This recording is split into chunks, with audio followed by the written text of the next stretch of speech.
창세기 2장 7절부터 17절까지 말씀을 제가 봉독하도록 하겠습니다. 여호와 하나님이 땅의 흙으로 사람을 지으시고 생기를 그 코에 불어 넣으시니 사람이 생명이 되니라. 여호와 하나님이 동방의 에덴에 동산을 창설하시고 그 지으신 사람을 거기 두시니라.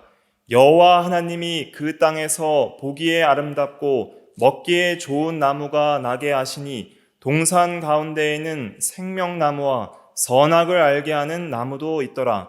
강이 에덴에서 흘러나와 동산을 적시고 거기서부터 갈라져 네 근원이 되었으니 첫째 이름은 비손이라. 금이 있는 하윌라 온 땅을 둘렀으며 그 땅의 금은 순금이요 그곳에는 베델리엄과 호마노도 있으며 둘째 강의 이름은 기혼이라. 구스 온 땅을 둘렀고 셋째 강의 이름은 히데겔이라. 아수르 동쪽으로 흘렀으며 넷째 강은 유브라 되더라. 여호와 하나님이 그 사람을 이끌어 에덴 동산에 두어 그것을 경작하며 지키게 하시고 여호와 하나님이 그 사람에게 명하여 이르시되 동산 각종 나무의 열매는 내가 임의로 먹되 선악을 알게 하는 나무의 열매는 먹지 말라. 내가 먹는 날에는 반드시 죽으리라 하시니라. 아멘. 이 시간은 이제 언약 첫 번째 시간입니다. 그래서 인간론에 이제 들어가는 것입니다. 그래서 지금까지 신론에 대해서 하나님의 속성, 삼위일체, 그다음에 하나님의 작정, 예정, 그다음에 창조, 섭리 다 말씀을 드렸고 이제는 인간론에 들어가는데 우리가 인간론에 있어서 먼저 이해해야 될 것은 하나님의 언약입니다. 그래서 언약, 오늘은 첫 번째 시간으로서 이제 행위 언약, 제목은 행위 언약입니다. 그래서 이 행위 언약에 대한 내용이 이제 17절에 나오게 되는 말씀입니다. 먼저 언약이란 무엇인가 우리가 생각을 해봐야 됩니다. 언약이라는 것은 하나님과 인간이 하나님께서 인간에게 맺으신 약속입니다. 근데 왜 약속이라고 하지 않고 언약이라고 표현을 했을까요? 영어로도 이제는 promise 이렇게 표현하지 않고 covenant라는 단어를 쓰는데 우리 한글로도 번역할 때 그냥 약속이라고 표현하지 않고 언약 혹은 계약 이렇게 표현을 합니다. 이렇게 특별하게 그 약속을 좀 특별한 단어로 표현하는 이유는 무엇이냐면 그 성경에서 하나님께서 인간에게 하신 약속은 일반적으로 우리 인간들이 사회적으로 맺는 그런 약속과는 좀 다르기 때문이에요. 하나님께서 우리 인간과 맺은 약속의 큰 두 가지 특징은 첫째는 주권적이라는 것이고 둘째는 불변하다는 것입니다. 그러니까 하나님이 주권적으로 먼저 약속을 하셨다는 거예요. 그리고 그 약속은 하나님께서 맺으셨기 때문에 주권적이고 우리에게는 거부할 수 없는 약속입니다. 저는 그런 약속 맺기 싫은데요. 하나님 할 수 없는 거예요. 하나님께서 우리에게 주권적으로 맺으시는 거예요. 그리고 우리는 인간은 그 약속에 동의를 하고 그렇게 하겠다고 그렇게 하는 것이 바로 하나님께서 우리에게 맺으신 언약의 특징입니다. 그래서 그 언약을 어길 때에는 반드시 형벌이 있고 또 언약을 지킬 때에는 생명과 상이 있는 것이죠. 또 이것은 불변한 언약입니다. 우리는 하나님의 언약을 시시때때로 깹니다. 날마다 말씀을 믿지 못하는 불신앙으로 갈 때도 있고 불순종으로 갈 때도 있어요. 그런데 이 하나님의 언약이 너무나도 귀한 것은 무엇이냐면 하나님은 한 번도 언약을 어기신 적이 없습니다. 처음 맺으실 때부터 그랬고 지금도 그러하십니다. 그렇기 때문에 하나님의 그 변함없으신 불변성과 참으로 믿으실 수 있는 그 신실하심 때문에 하나님은 언약을 맺으신 그 언약을 주권적으로 맺으시고 또한 절대로 변함없이 지키시는 거예요. 그렇기 때문에 우리는 하나님의 언약, 하나님의 말씀들을 우리는 믿을 수 있는 것입니다. 그래서 세상에서 가장 어리석은 것은 무엇이냐면 하나님의 언약을 믿지 않는 거예요. 하나님의 언약을 함부로 생각하는 것입니다. 가장 지혜로운 자는 하나님의 언약을 잘 이해하고 믿고 끝까지 신실하게 그 언약을 붙드는 거예요. 거기에 소망이 있는 것입니다. 그래서 우리가 하나님의 백성이 될 수 있는 것은 하나님께서 우리와 언약을 맺으시고 그것을 지키셨기 때문입니다. 내가 지켰기 때문이 아니라 하나님이 우리에게 언약을 맺으시고 하나님이 지켜주셨기 때문에 내가 하나님의 백성이 될 수 있는 것입니다.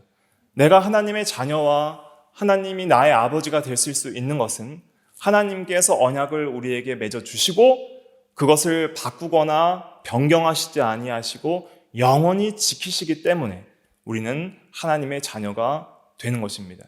그래서 우리는 하나님의 언약에 대해서 잘 이해하고 믿는 것이 중요합니다.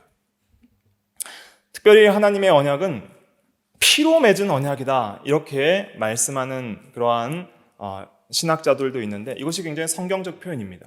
그래서 하나님이 언약을 맺으실 때 이 피가 피로써 맺은 언약이다 이러한 표현을 쓰는 이유는 그것은 하나님께서 자신의 생명을 걸고 지키신다는 것이고 거기에는 생명이 들어있다는 거예요.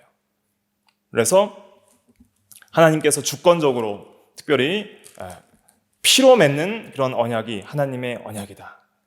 그래서 우리가 그 언약을 어길 때에는 또한 우리의 생명을 잃게 되지만은 그러나 하나님께서는 자신의 생명을 통해서 우리의 모든 생명을 구원하시는 그런 놀라운 언약을 하나님께서 또 맺으시는 것입니다. 그래서 언약이라고 할 때에는 쉽게 말해서 약속이라고 할 수 있는데 강조점은 주권과 불변성이기 때문에 그래서 그것을 우리는 성경적으로 언약이라고 표현하는 것을 언약이라고 표현한다는 것을 이해하시면 되겠습니다. 그래서 이제 그것을 다른 표현으로 이제 계약이라고 하는데 그래서 이제 저희 교단 이름이 개신측이잖아요. 그래서 이 계약 신학 측 이런 의미에서 개신 측, 언약 신학 측, 계약 신학 측 이런 의미에서 하나님의 언약을 중요시 생각한다 하는 의미에서 이제 그러한 또 교단 용어도 쓰는 것입니다. 그래서 이 언약 신학을 이해하는 것이 중요한데 세대주의는 이 언약 신학을 믿지 않습니다. 그래서 우리 개혁주의 장로교회만 언약 신학을 제역주의적인 장로교회에서는 언약 신학을 믿는데 그래서 구약과 신약의 연속성과 또 차이점을 믿는 거예요. 그래서 구약은 오실 예수 그리스도를 바라봄으로써 믿음으로 구원을 받고 신약은 오신 그리스도를 믿음으로 구원을 받는 그러한 연속성을 우리가 또 생각을 해야 되겠습니다. 이 언약에 대해서 특별히 이제 성경은 구약이라고 하고 또 신약이라고 하잖아요. 이것도 이제 언약적 관점에서 말을 하는 거예요. 구약은 뭐고 신약은 뭔가 이렇게 생각할 수 있는데 이 언약을 특별히 이제 크게는 두 가지로 나누셔야 됩니다. 그래서 행위 언약과 은혜 언약 이렇게 나누시면 됩니다. 그리고 그 은혜 언약의 근거가 되는 것을 이제 구속 언약이라고 하는데 이 구속 언약은 삼위일체 하나님께서 예수 그리스도를 통해서 우리를 구원하시기로 삼위 하나님께서 삼위 간에 맺으신 그 협정을 구속 언약이라고 그렇게 표현합니다. 그리고 행위 언약은 무엇이냐면 오늘 읽은 본문 그 창세기 2장 17절 말씀처럼 아담과 아담 안에서의 모든 후손과 맺으신 언약이 행위 언약입니다. 그래서 선악과를 먹지 말라. 내가 먹는 날에는 정령 죽으리라. 그래서 아담의 순종과 불순종을 근거로 해서 이 순종과 불순종을 근거로 해서 생명과 사망을 약속하신 것. 순종하면 생명이고 불순종하면 사망이라는 거예요. 그래서 이 언약을 행위를 근거로 해서 생명과 사망을 약속하셨기 때문에 이것을 행위 언약이라 이렇게 신학적으로 용어를 만들어서 표현을 하는 것입니다. 성경에서 나오지는 않지만. 그래서 이 용어가 마음에 들지 않다고 다른 용어를 써야 된다고 생각하시는 그런 학자나 목사님들도 있는데 그래서 어떤 분은 창조 언약이다. 그리고 이제 은혜 언약은 구속 언약이다. 이렇게 표현을 해야 된다는 분들도 있는데 행위 언약이 가장 그래도 좋은 의미입니다. 그리고 이제 신앙고백서나 웨스트민스터 문서에도 그렇게 표현이 되어 있고 그런데 이제 오해하지 말아야 될 것은 무엇이냐면 행위 언약과 은혜 언약으로 구분을 하다 보니까 이제 은혜 언약에는 은혜가 있고 행위 언약에는 은혜가 없는 것처럼 생각할 수 있잖아요.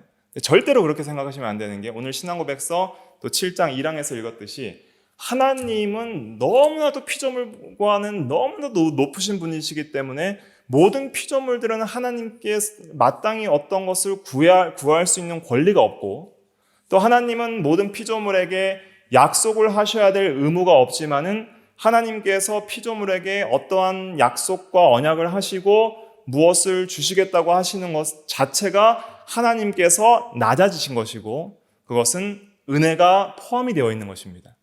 그래서 아담이 순종했다고 영생을 주실 하나님께서 이유가 있어요, 없어요? 없는 거예요.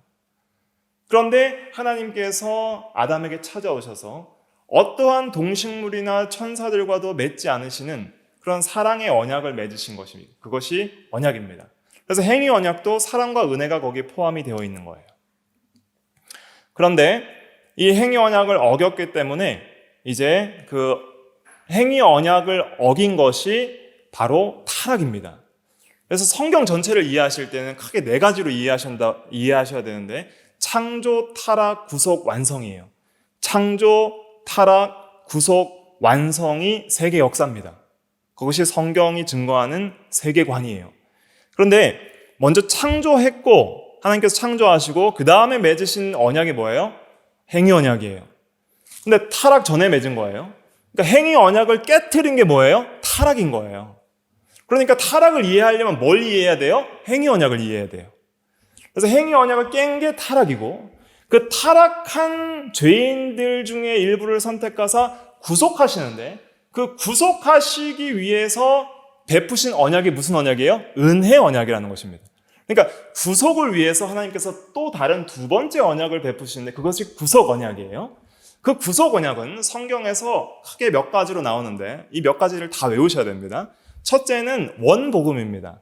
아담에게 이제는 그 창세기 3장 15절에 그 여자의 후손이 뱀의 머리를 상하게 할 것이다 하는 그러한 말씀이 나오게 되는데, 그것이 원복음, 그것이 첫 번째 은혜 언약의 약속이에요. 그것이 이제 아담과 또 이제 결정적으로 맺게 되는데, 아담에게 주신 은혜 언약은 창세기 3장 15절에 있는 그 원복음, 아담 언약이라고도 할 수 있겠고 원시복음이라고도 할 수가 있겠습니다. 그 다음에 이제 노아와 맺은 언약이 있어요. 홍수 심판 이후에 노아의 가족 8식구만 살려주시고 노아와 맺은 은혜 언약이 있는데, 그런데 그 은혜 언약은 좀 특별한 은혜 언약입니다. 그것은 아담, 그러니까 택한 백성들과만 맺은 언약이 아니라 모든 인류와 동물까지 포함한 언약이에요. 그래서 창세기 10장에 가서 보시면, 9장에 보시면, 창세기 9장 15절부터 17절까지 한번 읽어볼까요? 15절부터 17절까지 시작. 내가 나와 너희와 및 육체를 가진 모든 생물 사이에 내 언약을 기억하리니 다시는 물이 모든 육체를 멸하는 홍수가 되지 아니할지라. 무지개가 구름 사이에 있으리니 내가 보고 나 하나님과 모든 육체를 가진 땅의 모든 생물 사이에 영원한 언약을 기억하리라. 하나님이 노아에게 또 이르시되 내가 나와 땅에 있는 모든 생물 사이에 세운 언약의 증거가 이것이라 하셨더라. 아멘. 여기서 16절에 보면 언약을 맺은 대상이 하나님과 모든 육체를 가진 땅의 모든 생물 사이에, 그래서 모든 인간들과 그때 홍수로 죽은 동물들까지 다 포함을 하는, 또 동식물을 다 포함을 하는 그런 언약이에요. 그래서 이 은혜 언약이 이제 원복음, 그리고 노아 언약, 그 다음에 아브라함과 맺은 언약이 있어요. 아브라함과 맺은 언약, 그 다음에 모세와 맺은 언약, 그리고 다윗과 맺은 언약, 이렇게 기억을 하시고, 그 다음에 맨 마지막에는 이제 새 언약이에요. 그것은 그리스도께서 제정하시는 성만찬 때 이제 새 언약을 제정을 하시는데, 그 언약은 이제 복음입니다. 그래서 새 언약은 복음이다, 이렇게 이해하시면 돼요. 그런데 다른 은혜 언약들, 그러니까 아담과 맺은 가죽옷 언약, 특별히 원복음, 또 아브라함, 모세, 다윗, 또 예수 그리스도, 이 모든 언약들은 다 택한 백성들을 구원하기 위한 특별한 은혜 언약이에요. 그래서 그것을 특별 은혜라 그래요. 특별 은혜, 특별 은혜 언약이다 이렇게 표현할 수 있습니다. 그러니까 노아와 맺은 것은 좀 달라요. 노아와 맺은 것은 보편적인 거예요. 그래서 이것을 일반 은혜라고 합니다. 일반 은혜 언약이라고 할 수 있어요. 그래서 모든 인류들을 신자나 불신자나 동일하게 보존해 주시겠다. 갑자기 세상이 멸망하도록 그렇게 하시지 않고 보존해 주시겠다. 그래서 그 보존하시는 언약 때문에 그 사이에 교회가 생기고 이제 택자들이 구원을 받을 수 있는 근거가 생기는 거예요. 그래서 일반 은혜 언약을 이해하는 것이 중요하고 또 특별 은혜 언약을 이해하는 것이 중요합니다. 그래서 특별 은혜 언약은 이제 예수 그리스도를 통한 그 구원의 은혜를 약속하시는 거예요. 믿는 자에게. 그래서 이러한 은혜 언약들이 있는데, 그래서 이 구약이라는 것은 무엇인가? 구약이라는 것은 이제 예수 그리스도의 복음을 통하여서 주신 그 새 언약, 그 언약 이전에 특별히 창세기부터 말라기까지 여러 가지 은혜 언약들이 있잖아요. 그 은혜 언약들을 가리켜서 저희는 구약이다 이렇게 표현을 하는 거예요. 그래서 구약이라고 말을 할 때는 이제 그냥 성경을 말할 때는 창세기부터 말라기를 말하는 겁니다. 창세기부터 말라기를 성경을 구약이라고 하고, 또 이제 언약적 관점에서 구약이라고 할 때는 그 행위 언약이 아니라 뭘 말하는 거예요? 은혜 언약들을 말하는 거예요. 행위 언약이 아니라 은혜 언약들에 있어서 새 언약 이전의 언약들, 그것을 말하는 것입니다. 그리고 이제 신약이라고 하면은 이제 새 언약과 또 예수 그리스도를 통한 그러한 이제 언약이 확실하게 드러난 그러한 언약들을 이제는 신약 성경에 기록이 되어 있기 때문에 그것을 신약이라고 하는 거예요. 그런데 성경에서 보면 또 이것을 잘 구분하셔야 되는데, 이것이 좀 성경에서는 옛 언약과 새 언약을 이제 비교해서 그렇게 대조해서 나오는 성경들이 있어요. 대표적으로 히브리서가 그렇습니다. 그래서 옛 언약, 성경에서 옛 언약, 새 언약 이렇게 말을 할 때에는 그 옛 언약은 구약에 나오는 전체 언약들을 말을 하는 것이 아니라 특별히 모세 언약을 말을 하는 거예요. 그래서 모세 언약을 중심으로 해서 옛 언약이라 이렇게 표현하고, 그것을 또 율법이라고도 이렇게 한마디로 표현을 해요. 그다음 새 언약과 옛 언약을 이제 비교를 하는 것이죠. 새 언약은 이제 그리스도의 복음이고, 그래서 율법과 복음, 그것을 이제 비교할 때도 옛 언약, 새 언약 이렇게 비교를 하는 거예요. 그래서 우리가 율법과 복음과의 관계를 이해할 때에도 이 언약을 이해하는 것이 중요하고, 또 우리가 창조되었고 이제 타락된 이제 자손으로서 타락한 상태로 태어나잖아요. 그래서 우리가 모든 사람들이 죄인으로 태어나서 원죄를 가지는데, 원죄는 세 가지라고 이제 서울의 문답에서 얘기를 하는데, 특별히 두 가지만 외우라고 저번 주에 말씀을 드렸는데, 특별히 두 가지 중요한 것은 무엇이냐면 죄책과 부패예요. 죄책, 죄인의 신분, 죄책과 부패, 죄인의 상태. 그래서 죄책과 부패가 원죄이고, 그 다음에 원래 하나님께서 주셨던 원의, 본래적 의를 상실한 것, 그것까지 해서 이제 원죄다 이렇게 소유의 문답에서는 표현을 하는데, 그러한 원죄를 가지게 된 궁극적인 원인들을 이해를 하려면은 행위 언약을 이해를 해야 됩니다. 행위 언약을 잘 이해하면, 성경적으로 이걸 잘 이해하다 보면은 나의 현재 상태를 잘 이해할 수 있는 거예요. 내가 누군가, 내가 왜 죄인 되었는가, 모든 인류의 상태를 이해할 수 있는 거예요. 그 다음에 예수 그리스도를 통한 그 구원의 복음, 새 언약이 얼마나 큰 은혜인지를 구속사적으로 이렇게 하나님께서 점진적으로 이제 밝혀주십니다. 예수님께서 오시면서 그 복음, 그 하나님께서 약속하신 그 언약이 확 이제 실체가 드러난 거예요. 근데 구약은 이제 그림자예요, 그림자. 그래서 아담은 생각하기를 뭐라고 생각했겠어요? 예수 그리스도를 몰라요, 아담은. 구약시대 성도들은 예수 그리스도를 몰라요. 아담은 그냥 여자의 후손만 아는 거예요. 여자의 후손으로 구원자가 오실 것이다. 그분을 믿으면 우리가 선악과를 따먹은 죄에서 이제는 죄와 사망에 처했는데 구원을 받을 수 있을 것이다. 소망이 생긴 거예요. 그러니까 하와가 아들을 낳을 때마다 이름들을 아주 좋은 이름들로 지은 이유가 뭐냐면 소망을 가지면서 낳는 거예요, 여자를. 이분이 메시아일까? 저분이 메시아일까? 하면서 아들을 낳는 거예요. 그런데 성경에 보면 아들을 남자가 낳아요, 여자가 낳아요? 남자가 낳죠. 아브라함이 이삭을 낳고, 이삭이 야곱을 낳고, 야곱이 이제 유다와 형제들 낳고. 근데 쭉 마태복음 계보에 남자가 남자를 낳고, 남자가 남자를 낳고 하다가 마지막에 누가 남자를 낳아요? 여자가 남자를 낳죠. 마리아에게서 예수 그리스도가 나시니라. 그래서 이 여자의 후손이라는 것은 동정녀와 성령의 잉태로 탄생하실 예수 그리스도를 예표하는 그런 단어입니다. 그래서 이러한 후손으로 오실 것을 예표하면서 구약시대 성도들은 죽었어요.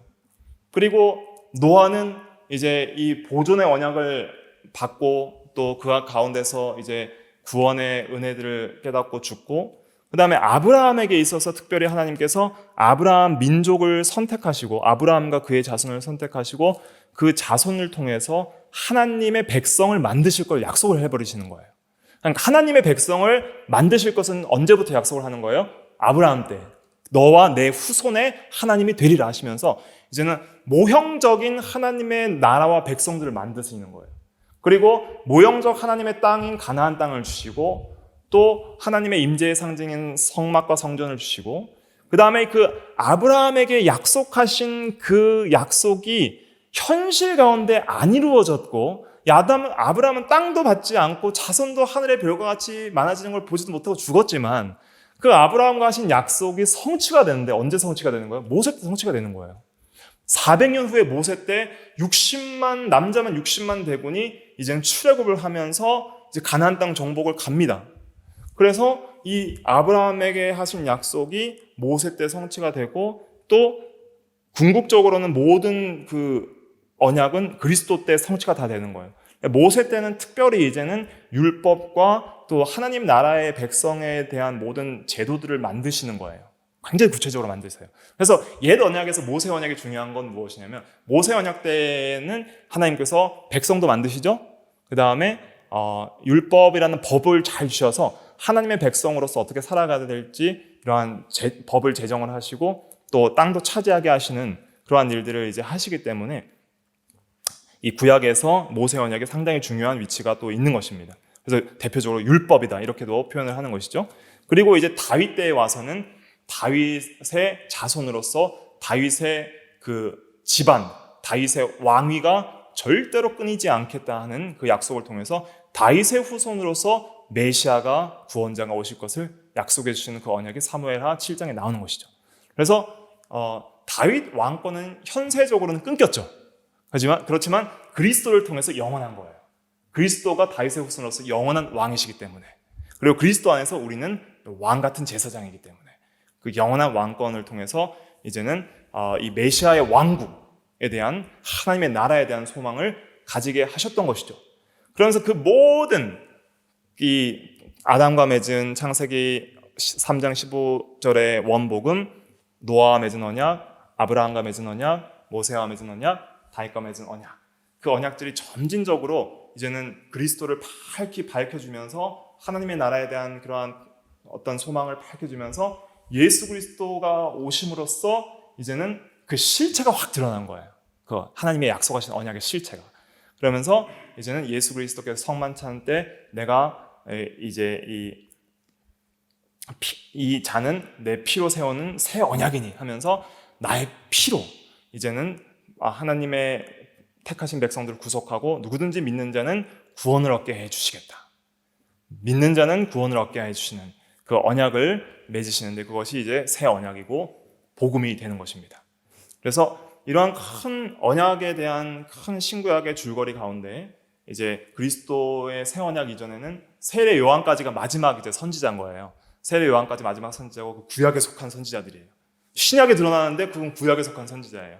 그래서 이런 구약에 많은 것들이 있지만 특별히 구약이라고 할 때에는 또 특별히 이제 성경 전체를 말하기도 하고 행위 언약까지 포함하는 성경 전체를 말하기도 하고 또 언약적 관점에서는 이제 옛 언약들, 여러 옛 언약들을 말하기도 하고 또 성경에서는 그냥 옛 언약 이렇게 했을 때는 특별히 뭘 이제 표현하는 거라고요? 율법 언약, 모세와 맺은 언약을 표현하는 것이다.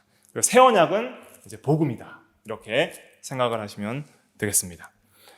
그러면 오늘은 이제 행위 언약에 대해서 말씀을 드리도록 하겠습니다. 행위 언약이란 무엇인가? 행위 언약이란 행위 언약이라고 말을 할 때에는 사람의 행위를 조건으로 해서 언약을 맺으셨기 때문에 행위 언약이라는 표현을 쓴 것입니다.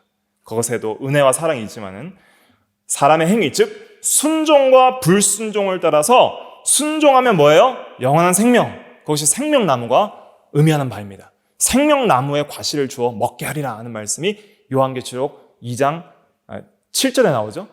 에베소 교회에 약속하신 말씀. 그 생명나무에 이기는 자는 생명나무의 열매를 맺게 하리라.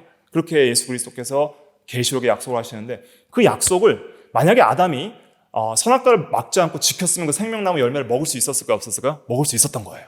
그것은 영원한 생명을 상징합니다. 그래서 순종하면 영원한 생명을 얻을 것이다. 하지만 불순종하면 반드시 죽으리라. 이것이 행위언약이에요. 그래서 이 행위언약의 당사자는 누구냐? 당사자는 삼위일체 하나님께서 맺으셨고, 누구랑 맺으시냐면 인류의 대표인 아담과 맺으시는 거예요. 그래서 아담을 인류의 대표라고 이해를 하셔야 됩니다. 그건 대표성의 원리라고 하는데, 인류의 대표인 아담과 맺은 언약은 아담과만 맺은 것이 아니라 아담의 허리에서 날 자들, 아담 안에서 모든 인류들을 다 포함하는 거예요. 그래서 국가의 대통령이 결정하면 대한민국 전체가 결정하는 거죠.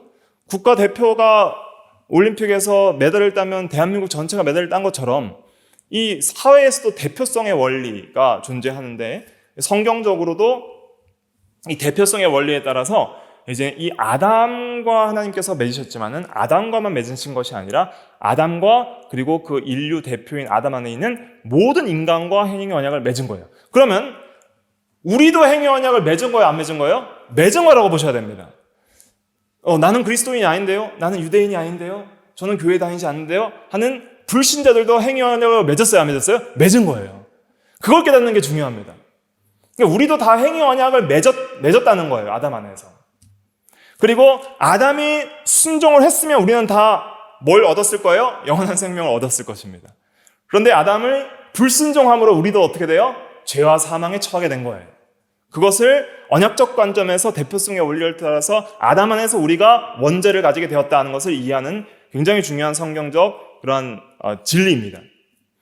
언약의 조건은 절대 순종이에요. 반드시 완전한 순종, 온전한 순종이 있을 때 영생을 주시는 거예요. 형벌은 사망이에요. 사망을 세 가지로 이해하셔야 됩니다. 첫째는 육체적 사망이 있습니다. 둘째는 영적 사망이 있고, 셋째는 영원한 사망이 있습니다. 아담이 선악과를 따먹은 즉시 죽었어요, 안 죽었어요? 죽었습니다. 뭐가 죽었죠? 영적으로 죽었습니다. 영혼이 죽었습니다. 그것은 하나님과의 단절이에요. 죽음은 단절입니다. 죽음은 존재의 소멸이 아니라 관계의 단절이에요. 하나님과의 생명적 관계, 사랑의 관계가 끊어져서 하나님의 낯을 피하여 동산나무에 숨는 자가 된 그것이 영적 죽음의 상태입니다. 그리고 두 번째가 육체적 죽음인데, 육체적 죽음을 즉시 주셔도 되지만은 연기하셨어요. 오래 참으심으로. 아담이 930년까지 살게 하셨습니다. 그렇게 살게 하심으로 육체적인 생명의 기간을 어느 정도 허락하심으로 그 안에서 구속받게 하시는 거예요. 그래서 육체적인 죽음을 죽으면 이제는 불신자에게는 남아있는 건 영원한 죽음입니다. 영원한 죽음을 가리켜서 지옥 형벌을 하는 거예요. 끝이 없는 죽음. 끝이 없이 이제 영육 전체가 하나님과 단절되어서 슬피 울며 이를 갈미 있는 그 세계에서 영원한 고통 속에서, 무한한 고통 속에서 살아야 할 그러한 상태가 영원한 죽음이에요. 그래서 이 행위 언약을 맺을 때에 우리는 아담 안에서 아담과 함께 이 언약을 맺은 것이라는 것을 기억을 해야 됩니다. 그런데 이 아담이 범죄하였습니다. 하와가 범죄한 그거는 하와의 죄로 죽을 죄예요. 근데 아담이 범죄한 거는 인류 전체 대표로 범죄한 거기 때문에 인류 전체가 아담 안에서 범죄하게 되는 거예요. 그래서 우리가 아담이 하나님과 맺은 언약에 실패함으로 우리에게 이제는 원죄를 가지게 되었는데, 아담이 선악과를 따먹은 죄의 결과로 말미암아 모든 인류에게 이제 주어진 그 죄의 결과가 있는데, 그것이 원죄예요. 원죄인데 죄책이 있다 그랬습니다. 죄책이 있고 부패가 있다 그랬죠. 그 다음에 원의의 상실이라는 것이 있는데, 이 원의의 상실을 이제 먼저 설명을 드리겠습니다. 아담이 처음 창조되었을 때에는 하나님께서 보시기에 매우 좋았더라. 선하게 창조되었죠. 그러니까 아담은 태어날 때 순결하고 결백했습니다. 그리고 아직은 죄가 없는 상태였습니다. 그런데 아담에게는 영원한 생명이 있었어요, 없었어요? 없었어요. 영원한 생명이란 것은 죽지 않는 생명을 가리킵니다. 절대로 죽지 않는 영원한 생명을 가리키는 거예요. 아담에게는 아직 그것이 없었어요.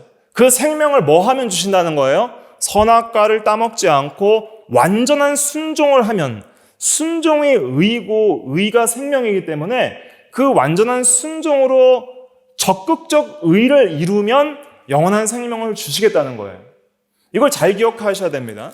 아담이 원래적으로 창조될 때에 그냥 순결하게 하나님의 형상대로 의롭게 창조된 것은 그냥 본래적으로 자기가 창조될 때 받은 것이죠. 그렇게 받았지만은 아담이 적극적으로 이제는 하나님 앞에 사랑함으로 순종하면 있었어요, 없었어요? 없었죠. 그러면 그렇게 적극적으로 순종하고 사는 것은 이제는 창조된 이후에 살아가면서 뭐 해야 될 거예요? 이루어야 할 것이죠. 그렇게 적극적으로 순종해서 시험의 기간이 있었을 것입니다. 하나님께서 시험의 때를 정해놨습니다. 언제인지는 모르지만은 그 시험의 때를 통과하고 완전한 순종을 이루면 하나님께서는 때가 되면 이제 뭘 주려고 했던 거예요? 생명나무의 씨가를 따먹고, 그건 상징적인 것입니다. 상징적으로 영원한 생명을 주시려고 그렇게 하셨던 것이죠. 그런 영원한 생명을 주시기 위해서 선악과를 제정하시고 그것도 은혜로 주신 것이죠. 그런데 아담이 그렇게 순종하지 못하니까 이제 불순종함으로 본래 가졌던 의도 잃어버리고, 그리고 죄인의 신분이 되었어요. 너는 죄인이라 라고 정죄받을 수밖에 없는 죄인의 신분인 죄에 대한 책임을 지게 된 것이 죄책입니다. 그것이 원죄예요. 그리고 본성적으로 전적 부패했기 때문에 이제는 하나도 하나님 앞에 선을 행할 수 있는 능력이 없고 의지가 없는 거예요. 선을 행할 마음이 하나도 없는 거예요. 육신으로는 하나님과 원수가 되나니 하나님의 법에 굴복하지 않을 뿐 아니라 할 수도 없습니다. 로마서 8장에 할 수도 없다 그랬어요. 그러니까 육체가 돼서 이제는 전적으로 부패한 상태는 할 수도 없어요. 굴복하지 않으려고 반감을 가질 뿐만 아니라 절대 굴복할 수도 없는 상태가 된 거예요. 그것이 이제는 행위 언약을 어긴 그런 타락한 아담과 모든 아담 안에서 인류의 그러한 원죄를 가진 상태가 그러한 상태다는 것을 기억을 하셔야 되는 것입니다. 그런데 이제 예수 그리스도께서 둘째 아담으로 오시는 것이죠. 둘째 아담으로 오셨다는 말이 고린도전서 15장 45절에 있죠. 제가 읽어드리면 기록된 바 첫사람 아담은 생명이 되었다 함과 같이 마지막 아담은 살려주는 영이 되었나니. 고린도전서 15장 45절. 그래서 우리가 모든 사람들이 이제는 아담 안에서 범죄하여서 이제는 우리가 죄책과 부패, 원래의 의를 상실했고 이제는 우리는 세 가지 사망에 다 처하는 상태가 되었습니다. 첫째로는 영적으로 죽어서 태어나죠. 그리고 반드시 한번 육체적으로 죽어야 돼요. 그리고 육체적으로까지 죽으면 영원한 사망인 지옥 형벌이 우리에게 있습니다. 그럼 이 문제가 인류의 가장 큰 문제예요. 이것보다 더 큰 문제가 없습니다. 그럼 이 문제를 해결하려면 영생을 얻어야 되는 거예요. 영생. 그런데 행위 언약을 어긴 아담과 모든 아담의 후손들인 인간들은 영생을 얻기 위해서는 반드시 두 가지를 해결해야 됩니다. 첫째는 뭘 해결해야 돼요? 죄책을 해결해야 돼요. 죄책과 부패라 그랬잖아요, 원죄가. 죄책이라는 것은 죄인된 신분이기 때문에 뭘 받아야 되는 거예요? 형벌을 받아야 돼요. 죄책을 해결하는 방법은 벌 받는 거예요. 근데 그 벌이 어떤 형벌이에요? 영원해요. 그러니까 스스로 그 벌을 받아서 해결할 수 있어요, 없어요? 없는 거예요. 뭐 징역 20년, 30년이면 살고 나오면 해결이 되는데 이건 영원한 형벌이기 때문에 그걸 받는다고 해결이 안 돼요. 그걸 받는다고 영생을 얻을 수가 없는 거예요. 둘째는 부패입니다. 우리가 영생을 얻기 위해서는 온전한 순종을 해야 됩니다. 그 죄책은 차치하고서 내가 율법의 행위로 온전하게 한번 하나님 앞에 완전한 순종을 해보겠다. 하지만은 할 수도 없고 한 번이라도 어기면 평생에도 소용이 없는 거예요. 그러니까 완전한 순종도 할 수 없는 상태예요. 왜냐하면 본성적으로 부패했기 때문에. 전적으로 부패했다는 것은 범위를 말하는 것입니다. 네, 전적 부패와 완전 부패가 있는데 완전 부패는 완전히 그냥 부패했다는 건데 그 완전 부패를 죄를 억제하는 은혜를 주셔서 완전하게는 부패하시지 않게 하시고 전 영역이 부패하게 하시는 그것이 이제 하나님의 일반 은혜예요. 그래서 우리가 전적 부패로 말미암아 이제는 전적으로 무능력한 상태가 되었어요. 그래서 하나님 앞에 온전히 순종해야 영생을 얻을 수 있는데 순종할 수 있는 사람이 있어요, 없어요? 없는 거예요. 그 누구도 율법을 순종함으로 의에 이룰 수 있어요, 없어요? 없는 거예요. 그러니까 아무리 내가 율법을 순종해야지 해도 완전한 순종을 이룰 수가 없어요.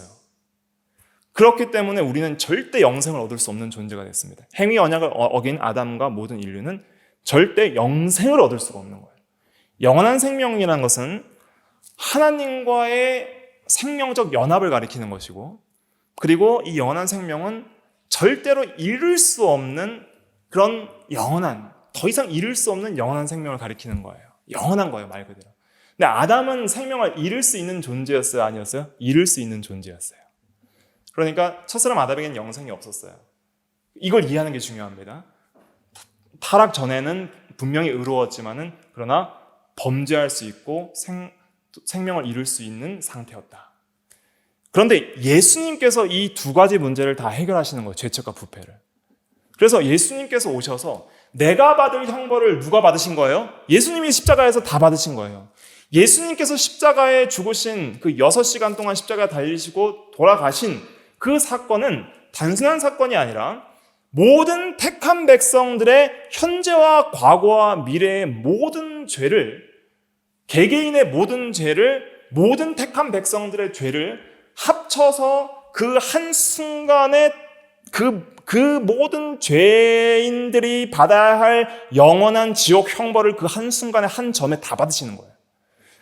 이 일체의 긍휼과 자비와 사랑을 느끼시지 못하고 온전한 하나님의 진노와 저주와 공의를 그 십자가를 통해서 심판을 받으시는 거예요. 그래서 예수님께서 우리를 대신해서 형벌을 받아주셨기 때문에 내가 이제는 영원한 지옥 형벌을 받을 필요가 있어요, 없어요? 없게 되는 거예요. 그래서 이 형벌 문제를 예수님이 해결해 주시는 거예요. 그게 은혜 언약이에요.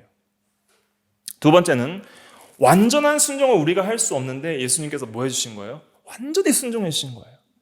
죽기까지 복종하셨느니라, 빌립보서 2장에. 그래서 마귀에게 하와가 시험을 받았듯이 예수님께서 마귀에게 뭘 받으셔요? 마태복음 4장에 보면 시험을 받으시는 거예요. 그러니까 첫 아담이 실패했던 시험을 예수님께서 성공하시는 면들을 복음서에서 쫙 보여주시는 거예요. 그래서 마귀의 시험을 말씀으로 이겨버리시죠. 가라사대 3번으로 이겨버리시죠. 그런데 하와는 이기지 못했죠. 말씀으로 이기지 못했죠. 말씀으로 이기시고 순종하는 면을 보여주시고, 그래서 죽기까지 완전한 순종을 하나님 앞에 하셔서 그 완전한 순종이 의가 되고 그 의가 생명이 되어서 예수님이 영원한 생명을 우리를 위해서 이루신 거예요. 인간으로서. 예수님은 신성으로서는 생명 그 자체이십니다. 그런데 우리와 똑같은 인간으로 오셔서 이제 우리를 대신해서 인간으로서 인간이 행해야 할 순종, 특별히 택한 백성들이 행해야 될 그 순종을 대신 행함으로써 영원한 생명을 이루어 주신 거예요.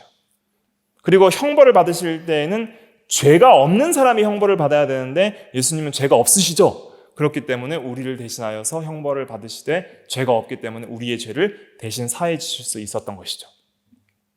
그래서 우리가 예수를 믿는 것이, 그것이 은혜 언약에 참여하는 것이고 은혜 언약을 믿는 것인데, 예수를 믿으면 이 두 가지 문제가 해결되고 이제는 우리는 의롭다 하심과 영원한 생명을 받는 거예요. 그래서 이제는 우리가 영원한 천국에 가면은 생명나무의 실과를 이제는 먹게 된다 그랬습니다. 한번 찾아볼까요? 계시록 22장 1절부터 5절까지, 신약 422페이지, 계시록 22장 1절부터 5절까지 같이 읽어볼게요. 시작. 또 그가 수정같이 맑은 생명수의 강을 내게 보이니 하나님과 및 어린 양의 보좌로부터 나와서 길 가운데로 흐르더라. 강 좌우에 생명나무가 있어 12가지 열매를 맺되 달마다 그 열매를 맺고 그 나무 잎사귀들은 만국을 치료하기 위하여 있더라. 다시 저주가 없으며 하나님과 그 어린 양의 보좌가 그 가운데 있으리니 그의 종들이 그를 섬기며 그의 얼굴을 볼 터이요 그의 이름도 그들의 이마에 있으리라. 다시 밤이 없겠고 등불과 햇빛이 쓸데없으니 이는 주 하나님이 그들에게 빛이심이라. 그들이 세세토록 왕노릇하리로다. 아멘. 그래서 생명나무가 있어 열매를 맺는다 그랬습니다. 그래서 영원한 생명을 우리가 이제 그리스도 안에서 누리는 것을 상징적으로 보여주는 것이고, 3절에 보면 다시 저주가 없으며, 첫 행위 언약을 어겨서 들어온 이 죄와 비참과 사망의 저주가 이제는 다시 있어요, 없어요? 없어요. 슬피 울며 애곡하며 눈물을 흘리며 이제는 다시 죽는 게 없어요. 그래서 우리가 이제 예수를 믿으면 먼저 영혼이 부활하고, 이제는 우리가 육체는 한번 죽지만 육체도 부활하면 이제 영육 전체가 다시 죽는 게 있어요, 없어요? 없는 거예요. 그게 영생이에요. 영혼이 하나님과의 교제에서 단절되지 않아요. 하나님이 항상 우리를 비추시고 하나님의 이름, 하나님의 인격이 새겨져 있고 하나님과 우리가 함께 할 겁니다. 그래서 은혜 언약의 핵심은 무엇이냐면, 은혜 언약의 본질은 내가 너의 하나님이 되고 너희는 나의 백성이 되리라. 그것이 은혜 언약의 핵심이에요. 그렇게 해서 출애굽기 6장 7절에 보면 너희를 내 백성으로 삼고 나는 너희의 하나님이 되리니, 그런 말씀이 있고, 또 예레미야 31장 한번 읽어보겠습니다. 예레미야 31장 33절. 예레미야 31장 33절은 이제 요절입니다. 그래서 잘 표시해놓고 외우시면 됩니다. 새 언약에 대한 이제 예언의 말씀인데, 구약 1102페이지, 구약 1102페이지, 구약 1102페이지, 예레미야 31장 31절부터 이제 33절까지 읽어볼게요. 예레미야 31장 31절부터 33절까지 같이 읽어보겠습니다. 시작. 여호와의 말씀이니라. 보라, 날이 이르리니 내가 이스라엘 집과 유다 집에 새 언약을 맺으리라. 이 언약은 내가 그들의 주상들의 손을 잡고 애굽 땅에서 인도하여 내던 날에 맺은 것과 같지 아니할 것은, 내가 그들의 남편이 되었어도 그들이 내 언약을 깨뜨렸음이라. 여호와의 말씀이니라. 그러나 그날 후에 내가 이스라엘 집과 맺을 언약은 이러하니, 곧 내가 나의 법을 그들의 속에 두며 그들의 마음에 기록하여 나는 그들의 하나님이 되고 그들은 내 백성이 될 것이라. 여호와의 말씀이니라. 아멘. 그래서 나는 그들의 하나님이 되고 나는 너의 하나님이 되고 너희는 나의 백성이 될 것이라. 이것이 은혜 언약이에요. 그렇게 주권적으로 맺으신다는 거예요. 내가 너희 하나님이 될 것이다. 그리고 너희는 나의 백성이 반드시 될 것이다. 그런데 32절에 보면은 언약을 깨뜨렸다는 말은 이제 이것은 옛 언약을 가리키는데, 특별히 모세 언약을 가리키는 거예요. 그들의 율법을 범하고 우상을 섬기고 십계명을 폐하고 함으로써 이제는 가나안 땅에서 어떻게 됐어요? 포로 잡혀가잖아요. 언약을 깨뜨리지만, 하지만은 그러나 옛날에 돌판에 주었던 그런 계명이 아니라 이제는 마음판에 새겨버리겠다, 성령으로. 그리고 이제는 마음으로부터 순종하게 만들겠다. 마음의 할례를 받게 하겠다. 그리고 본성적으로 하나님을 사랑하고 순종하는 하나님의 백성, 하나님의 자녀가 되게 하겠다. 그것을 이제 새 언약으로 약속하시는 예수 그리스도를 통해서 이 언약의 성취가 되는 거예요. 그래서 우리가 이제 이 행위 언약에 따라서 이 행위 언약을 어긴 범죄로 말미암아 이제는 죄와 사망에 처하게 되어 있는데, 이제는 은혜 언약으로 말미암아 이제 창세기 3장 15절부터 은혜 언약으로 말미암아 구속의 역사가 시작이 되는 거예요. 그런데 이 은혜 언약의 핵심은 무엇이냐면, 이제 하나님과 단절되었던 그 인간이 이제는 다시 하나님과 어떤 관계에 들어가게 되는 거예요? 생명적 관계에 들어가게 되는 거예요. 그래서 이 복음이 왜 귀하냐면, 아담 안에서 행위 언약을 깨뜨려서 하나님과 교제와 단절이, 생명적 관계가 단절되었던 그 죄인이 이제는 은혜 언약을 통해서 믿음으로 이제는 하나님과 다시 연합하게 되고 하나님의 백성이 되고 하나님의 자녀가 된 것, 이것이 너무 감사한 것입니다. 그래서 행위 언약은 모든 사람에게 어떤 의미에서는 유효합니다. 모든 사람은 다 어떤 언약 아래 있어요? 행위 언약 아래 있습니다. 행위 언약을 깨트린 자예요. 그러나 어떤 의미에서는 이제는 행위 언약이 효력을 발휘하지 않는데 더 이상 선악과를 따먹지 말라는 그 명령을 우리가 순종할 수도 없고, 또 온전히 율법을 순종하려고 해도 우리 스스로 영생을 취할 수 있어요, 없어요? 이제는 아담은 할 가능성이 있었죠. 하지만 못했죠. 그 이후로 이제는 우리는 더 이상 우리 스스로는 영원한 생명을 취할 수 있어요, 없어요? 없다는 거예요. 그러면 영생을 얻는 유일한 길은 누구예요? 예수 그리스도라는 거예요. 예수 그리스도께서 대신 형벌 받으시고 대신 완전한 순종을 통해서 영생을 얻어주셨기 때문에 그를 믿는 것만이 영생을 얻는 유일한 길이다 하는 것을 우리가 깨닫게 되고, 이제는 우리가 예수 그리스도를 믿으면 더 이상 이제는 행위 언약의 저주 아래 있어요, 없어요? 없다는 거예요. 행위 언약을 어긴 저주 아래 없다는 거예요. 이것이 감사한 것입니다. 그래서 이제는 칭의와 중생을 통해서 행위 언약의 저주 아래서 해방되었고, 이제는 우리가 이제 앞으로도 계속 살펴보겠지만은 이제 성화를 통해서 이제는 그 예수님께서 대신 순종하신 순종의 세계에 우리도 이제 들어가야 되는 거예요. 예수님께서 대신 해주신 것은 대신 해준 거예요. 그걸 믿음으로 거저 받는 건 칭의와 중생이에요. 그 칭의와 중생의 은혜는 이뤄요, 안 이뤄요? 안 이뤄요. 중생한 것은 생명을 얻었다는 것인데 그 생명은 영원한 생명이라 예수 그리스도 안에 있는 영생이기 때문에 요한일서 5장에 보면 예수 그리스도 안에 생명이 있다고 그랬는데 그 영생을 우리가 받았기 때문에 생명을 절대 잃지는 않지만은, 그러나 우리가 순종한 면이 있어요, 없어요? 믿었지만 없잖아요. 그럼 이제 우리도 순종하는 면이 있어야 돼요, 없어야 돼요? 있어야 된다는 거예요. 성경에서 강조하는 성화의 개념은 그거입니다. 이미 아담의 상태로 회복하는 게 아닙니다. 이게 놀라운 건데, 아담은 타락할 수 있었어요, 없었어요? 타락할 수 있었어요. 죄를 지을 수 있는 상태였어요. 그런데 이 인간의 사중의 상태를 기억하셔야 되는데, 첫째는 타락 전 죄를 지을 수도 있는 상태, 선했지만 죄를 지을 수도 있는 상태. 둘째는 범죄한 이후에는 죄밖에 지을 수 없는 상태입니다.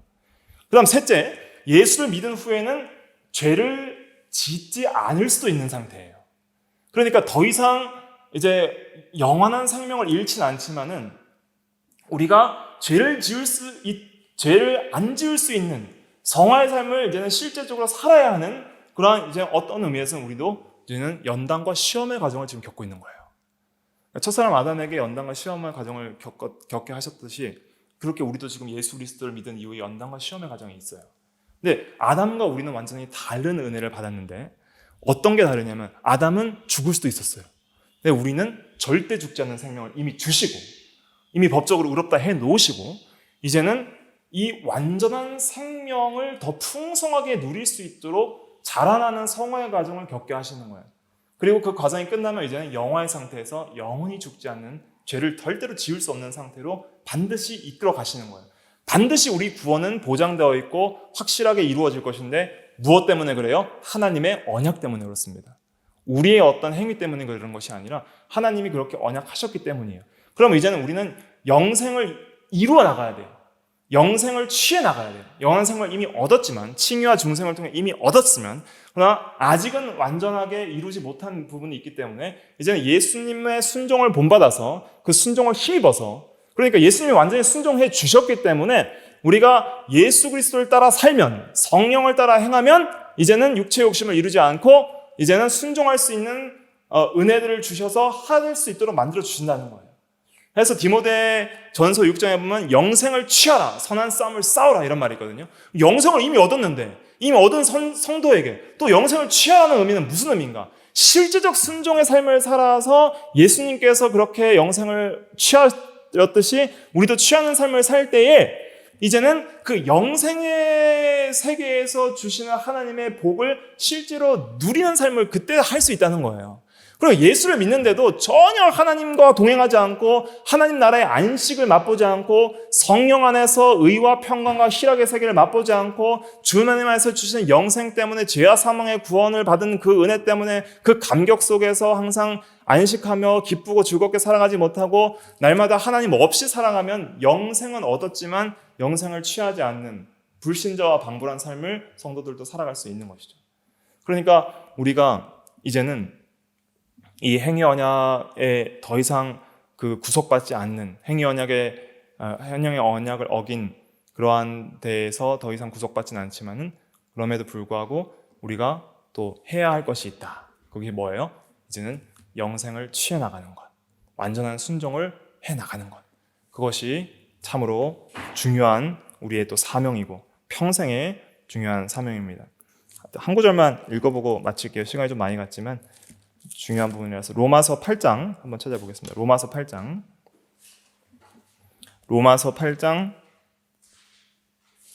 신약 249페이지 로마서 8장 1절부터 4절까지 말씀입니다. 로마서 8장 1절부터 4절까지 말씀 같이 읽어볼게요. 시작. 그러므로 이제 그리스도 예수 안에 있는 자에게는 결코 정죄함이 없나니 이는 그리스도 예수 안에 있는 생명의 성령의 법이 죄와 사망의 법에서 너를 해방하였습니다. 율법의 육신으로 말미암아 연약하여 할 수 없는 그것을 하나님은 하시나니 곧 죄로 말미암아 자기 아들을 죄 있는 육신의 모양으로 보내어 육신의 죄를 정하사 육신을 따르지 않고 그 영을 따라 행하는 우리에게 율법의 요구가 이루어지게 하려 하심이니라. 아멘. 그래서 3절까지는 중생과 칭의의 은혜, 완전 해방을 말하고 4절은 뭐예요? 성화를 말하는 거예요. 더 이상 이제 실제적으로 육신을 따르지 않고 그 영, 성령을 따라 행하는 우리에게 율법의 요구, 이제는 실제적 순종이 이루어지도록 성령께서 인도하시겠다는 거예요. 그래서 갈라디아서 5장 16절에는 성령을 따라 행하여라. 그리하면 육체의 욕심을 이루지 아니하리라. 그래서 우리가 이제 이 언약을 이해하다 보면은 이제 율법과 복음과의 관계, 또 칭의와 중생, 또 성화의 관계를 이해할 수 있는 거예요. 그래서 모세 율법은 어떤 의미에서 이해해야 되냐면 성화의 관점에서 이해해야 됩니다. 십계명을 준수하는 것도 그런 관점이에요. 이미 출애굽 시켜놓고 구원 받게 하시고 이제는 그 완전한 순종을, 이제 실제적 순종을 이루는 성화의 삶을 살아가도록 이제는 모세 율법을 주시는 거예요. 근데 그걸 실패하면 어떻게 되는 거예요? 포로 잡혀가는 거예요. 그걸 실패하면 광야에서 망하는 거예요. 가나안 땅을 차지해도 다시 빼앗기는 거예요. 그것을 현재 우리가 경험하게 된다는 거예요. 현재적으로. 어떻게 해요? 하나님 말씀 어기고 믿지 않고 하나님 없이 살아가면 하나님 없이 하나님 나라의 그 안식과 은혜와 복을 누리지 못하는, 실제적으로 누리지 못하는 성도도 될 수 있다 하는 것을 언약적 관점에서 이해하는 것이 굉장히 중요합니다. 행위구원이 아닙니다. 모세율법을 지킨다고 행위로 구원받는 게 아니에요. 아브라함 언약을 통해서 이미 약속되어서 오직 믿음으로 의롭다 하심을 받게 되는 것은 모세 이전에 이미 약속이 된 거예요. 그러니까 이 언약의 순서를 이해하시면은 이제 구원론을 이해할 수 있게 됩니다. 그러니까 언약을 이해하시고 인간론을 이해하면 인간론은 구원론과 관련이 있거든요. 그러니까 인간이 어떻게 구원을 받는지를 이제는 풍성하게 이해하면서 잘못된 율법주의나 폐법주의를 배격하고 성경 중심으로 신앙생활을 할 수 있게 되는 것입니다. 기도하겠습니다.